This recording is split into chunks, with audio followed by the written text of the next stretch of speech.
आज की जो बड़ी न्यूज़ है वो अवेंजर्स डूम्सडे को लेकर आ रही है और खबर बड़ी इंटरेस्टिंग है क्योंकि बताया जा रहा है कि अगर अवेंजर्स डूम्सडे फ्लॉप निकली या फिर इसका बॉक्स ऑफिस एंड गेम से कम हुआ तो एमसीयू का शटर डाउन, एमसीयू हमेशा के लिए बंद। तो आइए ज़रा जानते हैं इस चीज़ की गहराई को। हाल ही में एक बड़ा रूमर फैला था, एमसीयू का पूरा फ्यूचर बस अवेंजर्स डूम्सडे की सक्सेस पर डिपेंड करता है। मतलब जैसा मैंने कहा, अवेंजर्स डूम्सडे बॉक्स ऑफिस अगर एंड गेम से कम हुआ तो एमसीयू पर अब रेप्यूटेड ट्रेड्स जैसे वैरायटीज और काफी सारे रिलायबल जो सोर्स है उन्होंने भी इस न्यूज के आने के बाद सीधा कहा कि ये गलत है, ये ओवर एग्जेजरेशन है और इसके पीछे कोई सॉलिड एविडेंस भी नहीं है। असल में रियलिटी क्या है, डिज्नी को पूरा भरोसा है कि अवेंजर्स डूम्सडे एक मैसिव हिट होने वाली है और ऑनेस्टली देखा जाए तो ये फिल्म इजीली 2 बिलियन आराम से कमा सकती है।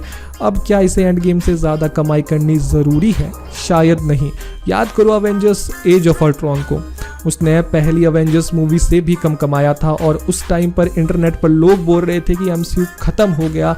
अवेंजर्स एज ऑफ अल्ट्रॉन को एज ऑफ फ्लॉपट्रॉन का नाम दे दिया गया था, लेकिन फिर क्या हुआ, एमसीयू और बड़ा हो गया। तो बेसिकली अभी भी वही हो रहा है, लोग रैंडम बातें बना रहे हैं और उम्मीद कर रहे हैं कि वो वायरल हो जाए, लेकिन रियल जर्नलिस्ट ने साफ कह दिया है ऐसा कुछ भी नहीं है। बल्कि उल्टा रिपोर्टर्स के अनुसार एमसीयू स्टेडली आगे बढ़ रहा है और कई प्रोजेक्ट्स ऑलरेडी यहाँ लाइन अप हो चुके हैं जो अवेंजर्स जैसे अवेंजर्स सीक्रेट वॉर्स के बाद, जो इवन अवेंजर्स सीक्रेट वॉर के बाद भी रिलीज होंगे। और ऊपर से इस साल स्पाइडरमैन की मूवी भी आ रही है जो इजीली आराम से 1 बिलियन को टच कर जाएगी। अब सिंपल लॉजिक है, डिज्नी क्यों टेंशन लेगा, ये अवेंजर्स फिल्म है भाई, ये तो पैसा छापने की मशीन है। अगर हाइपोथेटिकली ये 1.5 बिलियन भी कमा लेती है, ऑब्वियसली ये इससे ज्यादा ही कमाएगी, पर अगर इतना भी कमा लेती है मान लो राजेश, तो तब भी मर्चेंडाइज ही इतना पैसा कमा देंगे, मतलब इतना पैसा छपा देंगे यहाँ पूरे मार्वल को, डिज्नी को, कि वो आराम से बैठ के खाएंगे। क्योंकि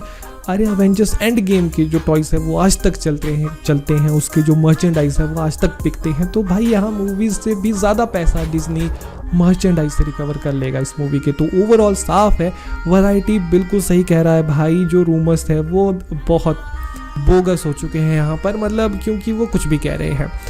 अवेंजर्स डूम्सडे फ्लॉप हो ही नहीं सकती, अगर हुई भी जो कि 0% चांस है तो भी वो लॉस में नहीं रहेगी, वो मार्वल को कुछ ना कुछ फ़ायदा करा के ही निकलेगी।